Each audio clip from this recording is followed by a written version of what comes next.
जय श्री राम भाई लोग, नमस्कार सब केहू के ई ब्लॉग में रउआ सभे के स्वागत बा। और आज जा रहल बनी हम संगम में नहाए और रउआ सभे के दिखाएम, रास्ता के फुल व्यू दिखाएम रउआ सभे के, पूरा एंजॉय करम रउआ लोग और बहुत मजा आवे वाला बा आज के ई ब्लॉग में। और रउआ सभे ई ब्लॉग में फुल वीडियो में बना रही लो और देखत रही लो।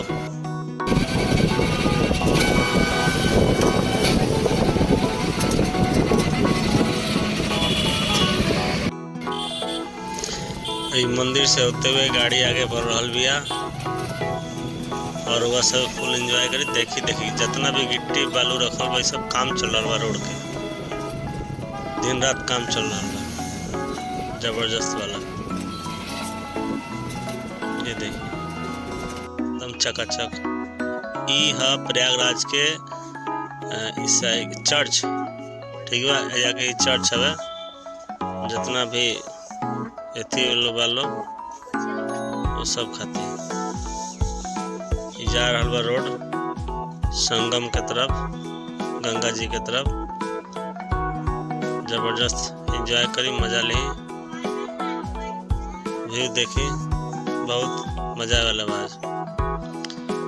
जब तक रोवा सबे के हम पहुँचे से पहले कुछ सुना दी।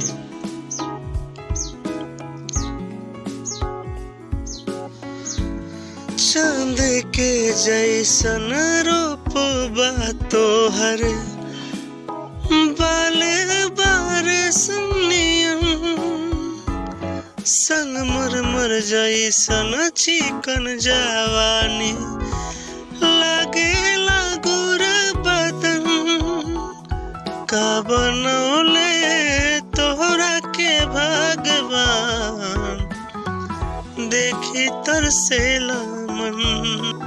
ई चौपटिया बाग के चौराहा है। इधर से गाड़ी लेफ्ट साइड होके सीधे ब्रिज के अंदर घुसी, नीचे घुसी और ऊपर जाए सीधे घाट पे।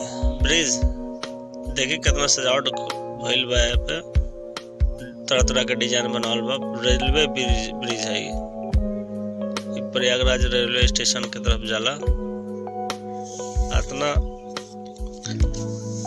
भव्य तब तरीका से सजावल जा रहा बा प्रयागराज के, जना के आदमी कल्पना भी नहीं कर सकत। इतना सुंदरता से सजावट हो रहा बा। अभी थोड़ा कुछ दिन और बाकी बा। ऐसे देखिए सब ओवर ब्रिज पे सब बनावल बा, ऋषि लोग के नाम लिखल बा बकायदे, जितना भी ऋषि रहे लोग सबके।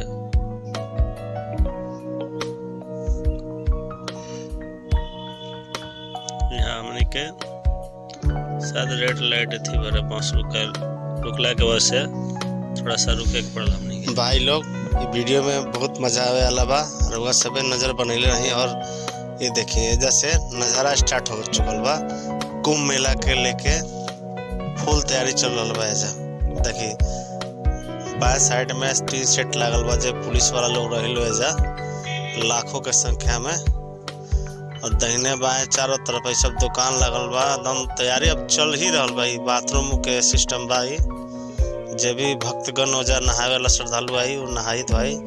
दाहिने साइड में भी 3 सेट लाग गल बा, पूरा अच्छी तरह से रहे व्यवस्था। देखिए बाथरूम कितना हो जा, योगी बाबा व्यवस्था के लिए बड़ा साधु संत लोग खातिर। और रोड के चौड़ीकरण बहुत ज़्यादा तेजी से हो रहा बा। दिन में तो थोड़ा बहुत ट्रैफिक चलबो करला, लेकिन रात में ट्रैफिक के एकदम बिल्कुल रोक दे जाला। एगो मोटरसाइकिल भी नहीं के गुजर सकत। इतना एकदम युद्ध स्तर पर वहाँ रोड बनावे काम चल रहा बा, साफ सफाई काम चल रहा, बहुत कुछ हो रहा बा। देखी ये सब फूल फल के भी दुकान लाग गल बा। ट्रैक्टर पर देखबे कनी इधर सब मशीन बाड़ी से रोड बनावे वाली। रात के जबरदस्त काम चल रहा, एकदम रात भर काम चल रहा। और सब देखिए साफ सफाई के मामले में बहुत साफ सफाई बा। अभी चलिए रहल बा।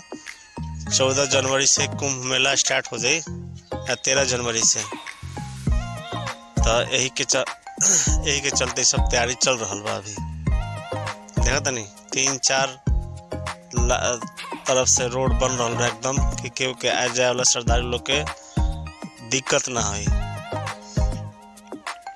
दुकान के जौन बा दुकान के अथी शायद वो चल रहा बा, ओकर भी बात चल रहा बा कि भैया जितना भी दुकान हुई मेला में सब हिंदू के ही रहे, मुसलमान के एक भी ना रहे। काहे कि सुन रही हो कि हम लोग न्यूज में कि का करनामा के लसलो लोग देखिए एकदम जबरदस्त चल रहा बा वजह तैयारी। लोग अपन अपन जगह पहले ही से बुक करे लागल बा। ई आइल वालों नहाए शायद बस में लोग, और जब बहुत दूर से लोग आवता, पूरा विदेश से भी लोग आवता हो जा, देश से भी लोग आ रहा, अपना देश से भी विदेश से भी बहुत विदेशी लोग भी हम वहाँ देखने घर नहीं था। देखिए पूरा रास्ता में भी विदेशी लोग कहता गाड़ी में। देखिए पुलिस प्रशासन के पूरा सामने जो लोग कहता सब पहले मंदिर सब रोड के चौड़ीकरण करे खातिर मंदिर भी तोड़ देहल गइल बा जाके कि रोड चौड़ा रही, आवे जाए ला के दिक्कत ना हुई कोनो प्रकार के।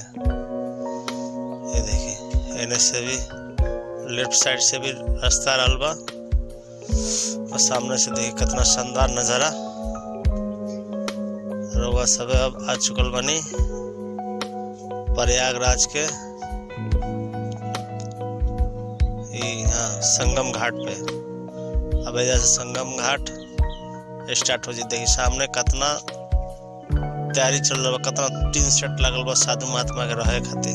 देखिए 3 4 वहाँ पुल भी बनल बा, पता रेलवे का कच्ची के पुल बनल बा। एकदम जबरदस्त तैयारी चल रहा बा। करोड़ों आदमी भी तो आई जैसा नहाए खातिर, ऐसे सब तैयारी बा पहले ही से। देखिए जबरदस्त एकदम सीन। रउआ सब फुल एंजॉय करी, वीडियो में बना रही। देखिए कितना मजा होता। देखिए अभी तो लोग नहाए वाला है, एक बाद लोग मेला वाला लोग आए बाद में। ये देखिए सिक्योरिटी के मामले में बहुत तगड़ा चल रहा है। माइक भी कोनो मंदिर का लाउड स्पीकर लगल बा।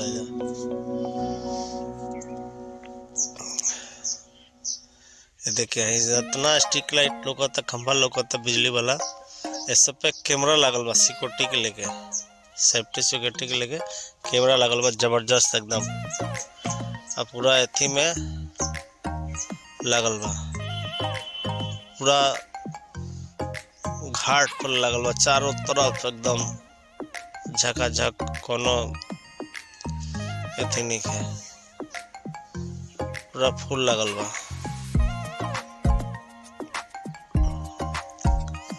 देखिए सब झोपड़ी बना के बालो दुकानदार लोग जही से जे आवेला अपन रहेला।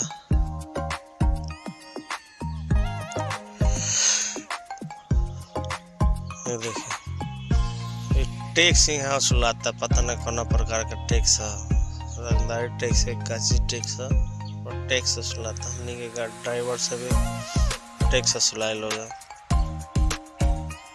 देखिए भीड़ भाड़ कितना बा। झोपड़ी पहले ही से अपन डाल के अपन कुटिया बना के व्यवस्था में टाइट कर ले वाला, अपन व्यवस्था टाइट कर ले वाला। ये देखिए शानदार।